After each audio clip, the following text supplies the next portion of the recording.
Hello दोस्तों, मैं संदीप आप सबका अपने YouTube चैनल ज्ञान आरबीएल में स्वागत करता हूं। दोस्तों आपको बता दें कि आज हम बात करने वाले हिंदी गज़ल के बारे में। देखिए यहाँ से भी क्वेश्चन आपके एग्जाम में पूछे जाते हैं, नेट जेआरएफ के या फिर दोस्तों टीजीटी पीजीटी में यहाँ से भी क्वेश्चन पूछे जा सकते हैं। ठीक है, तो अगर नहीं भी जाते दोस्तों तो आपको ये जानना जरूरी है कि गज़ल होता क्या है। ठीक है, तो आज हम गज़ल के बारे में संपूर्ण चीज़ें देखेंगे और कुछ गज़ल देखेंगे, उनके गज़लकार कौन है और एक आध गज़ल आपको हम सुनाएंगे भी। ठीक है, तो चलिए वीडियो को लास्ट तक देखना दोस्तों, और अगर पसंद आए वीडियो तो चैनल सब्सक्राइब कर लेना और बेल आइकन जरूर प्रेस करना दोस्तों। ठीक है, और इस पर हमने संपूर्ण हिंदी साहित्य का इतिहास भी पढ़ा है, वो आप प्लेलिस्ट में मिल जाएगा या फिर हम नीचे उसका लिंक दे देंगे डिस्क्रिप्शन में, वहां जाकर के आप पढ़ सकते हैं। और इसका पीडीएफ कैसे मिलेगा वो हम अंत में आपको बता देंगे। तो चलिए देखिए गजल है क्या वास्तव में। देखिए गजल क्या है दोस्तों, अरबी भाषा का स्त्रीलिंग शब्द है। क्वेश्चन आ सकता है गजल किस भाषा का शब्द है, तो अरबी भाषा का है दोस्तों। कैसा है, पुल्लिंग है, स्त्रीलिंग है, तो कैसा है, स्त्रीलिंग है दोस्तों। देखिए इसका शाब्दिक अर्थ क्या होता है, प्रेमी तथा प्रेयसी का वार्तालाप। दोस्तों दोनों का आपस में बात करना दोस्तों गजल ही कहलाता है। देखिए गजल एक तरीके से शायरी की तरह होती है। ठीक है, क्या होती है, शायरी की तरफ की, एक तरफ से प्रेमी एक तरफ से प्रेयसी, दोनों एक दूसरे को शायरी के जरिए क्या अपनी बात को रख रहे हैं दोस्तों। ठीक, तो वही एक गजल का नमूना होता है। चलिए देखते हैं गजल की परिभाषा, देखते हैं कुछ चीजें।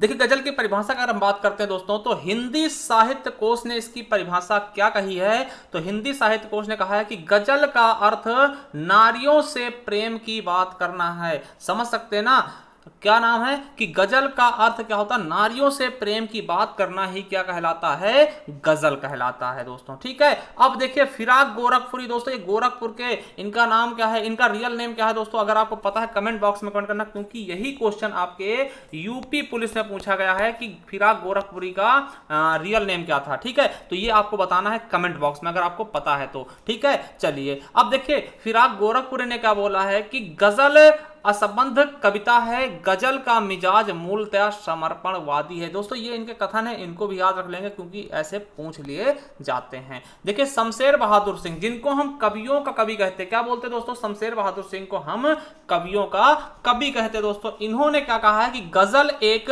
लिरिक विधा है जिसकी कुछ अपनी शर्तें होती हैं, अपना प्रतीकवाद और जीवांत परंपरा है। ठीक है, चलिए अब देखते हैं गजल के प्रवर्तक। अगर बात करते हैं गजल के प्रवर्तक कौन है दोस्तों, देखिए कुछ विद्वान जो है कबीर दास को दोस्तों हिंदी गजल का आदि प्रवर्तक मानते हैं। आदि मतलब क्या होता है, शुरुआत का। ठीक दोस्तों, यानी बहुत पुराने, तो मतलब शुरुआत किसने की, आदि प्रवर्तक कौन है, तो कुछ विद्वानों के अनुसार कौन है, कबीर दास जी। अगर दोस्तों वो नाम लेके पूछ ले, डॉक्टर रोहितासो अस्थाना के अनुसार कौन है, तो देखिए इन्होंने दोस्तों अमीर खुसरो को हिंदी गजल का प्रवर्तक स्वीकार किया है। किसने, डॉक्टर रोहितासो अस्थाना ने किसको स्वीकार किया, अमीर खुसरो ने। बाकी कुछ विद्वानों ने दोस्तों कबीर दास जी को भी गजल का प्रवर्तक माना है। तो ये आपको समझ में आया होगा। मगर दोस्तों अगर पूछ ले आपसे कि आधुनिक हिंदी गजल का प्रवर्तक कौन है, तब शायद आप कंफ्यूज जाएंगे। तो आपको बता दें आधुनिक हिंदी गजल का प्रवर्तक कौन है, तो दुष्यंत कुमार को माना जाता दोस्तों। किसको, दुष्यंत कुमार जी को माना था, जिनका मूल नेम क्या है दोस्तों, देखिए दुष्यंत कुमार के नाम से प्रसिद्ध थे। इनका अगर मूल नेम बताएं तो दुष्यंत नारायण त्यागी था। क्या, दुष्यंत नारायण त्यागी। परंतु प्रारंभ में ये परदेसी या अनुरागी के नाम से, अनुरागी उपनाम से कविताएं लिखते थे। मतलब देखिए नाम इनका दुष्यंत कुमार है, ठीक है, और लिखते किस नाम से थे कविताएं दोस्तों, तो परदेसी या अनुरागी नाम से। और एक चीज याद रखेंगे इनके बारे में कि दुष्यंत कुमार को हिंदी गजल का सम्राट भी कहा जाता है। क्या दोस्तों बोलते हैं इनको, हिंदी गजल का सम्राट। क्वेश्चन आएगा कि हिंदी गजल का सम्राट किसको कहते हैं दोस्तों, तो दुष्यंत कुमार को हिंदी गजल का सम्राट कहते हैं दोस्तों। ठीक है, चलिए अब देखते हैं हिंदी के कुछ महत्वपूर्ण गजल संग्रह, मतलब कुछ गजलकार होंगे उनके द्वारा लिखी गई कुछ गजलें होंगी। जैसे रामेश्वर प्रसाद अंचल, दोस्तों अंचल क्या है, इनका उपनाम है। तो इन्होंने गजल लिखी है इन आवाजों को ठहरा लो। ठीक है, वही हरिकृष्ण प्रेमी का लिखते हैं दूर रूप दर्शन और रूपरेखा। शमशेर बहादुर सिंह, जिनको कवियों का कवि बोलते दोस्तों, इन्होंने क्या लिखा है, सुकून की तलाश, ये इनकी गजल है दोस्तों।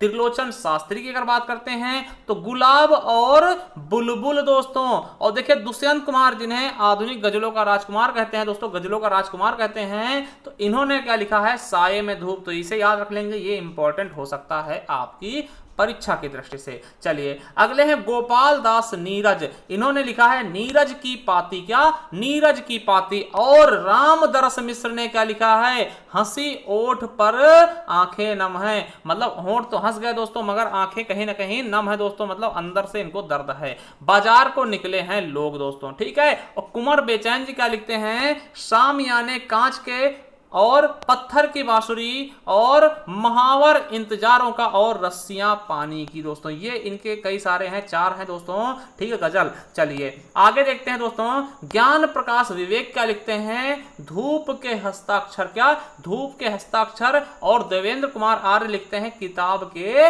बाहर। और महेश अस्क क्या लिखते हैं, राख की जो परत अंगारों पर है दोस्तों। तो ये देखिए ये कुछ गजल हो गए और उनके गजलकार हो गए, हमने देख लिया।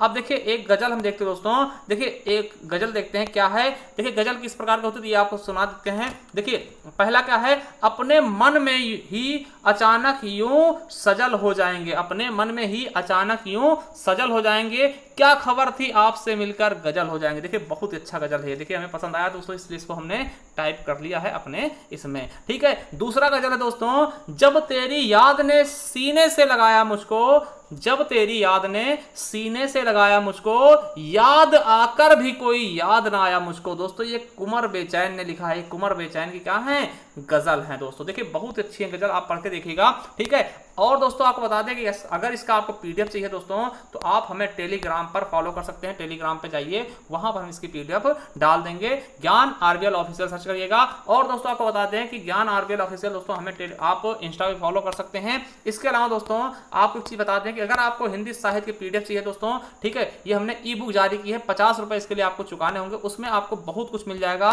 दोस्तों। इसमें क्या क्या मिलेगा, देखिए इसमें सभी प्रकार के पुरस्कार होंगे, लगभग 8-9 प्रकार के पुरस्कार हो जाएंगे दोस्तों, ठीक है।